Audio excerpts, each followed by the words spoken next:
ప్రభుత్వ తప్పులు ఎత్తి చూపిన వారిని కొత్త చట్టాలతో జైల్లో పెడుతున్నారని ప్రజల నోరు నొక్కే ప్రయత్నంలో కూటమి ప్రభుత్వం ఉందని కొడాలి నాని ఆరోపించారు. పవన్ కళ్యాణ్పై మాట్లాడడమే జోసెఫ్ రావణ్ అరెస్టుకు కారణమని అన్నారు.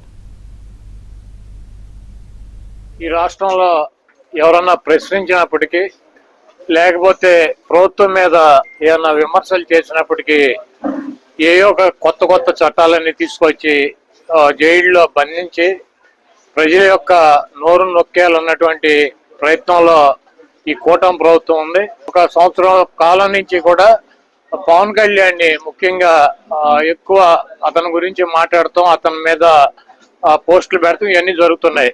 కాబట్టి ఒక కక్ష కట్టినటువంటి వాతావరణంలో మరి పవన్ కళ్యాణ్ పార్టీ సంబంధించినటువంటి పార్టీ జనసేన కేసులు పెడతాం, అతన్ని పోలీస్ స్టేషన్లకు 4 స్టేషన్లకు తిప్పటం, అక్కడ జనసేన శ్రేణులు దాడికి వెళ్ళటం, అయినా కూడా మరి మేజిస్ట్రేట్లు బెయిల్ ఇవ్వటం వలన కొత్తగా ఉపమా చట్టం అని ఒకటి తీసుకొచ్చి అతను జైలుకి పంపించడం జరిగింది.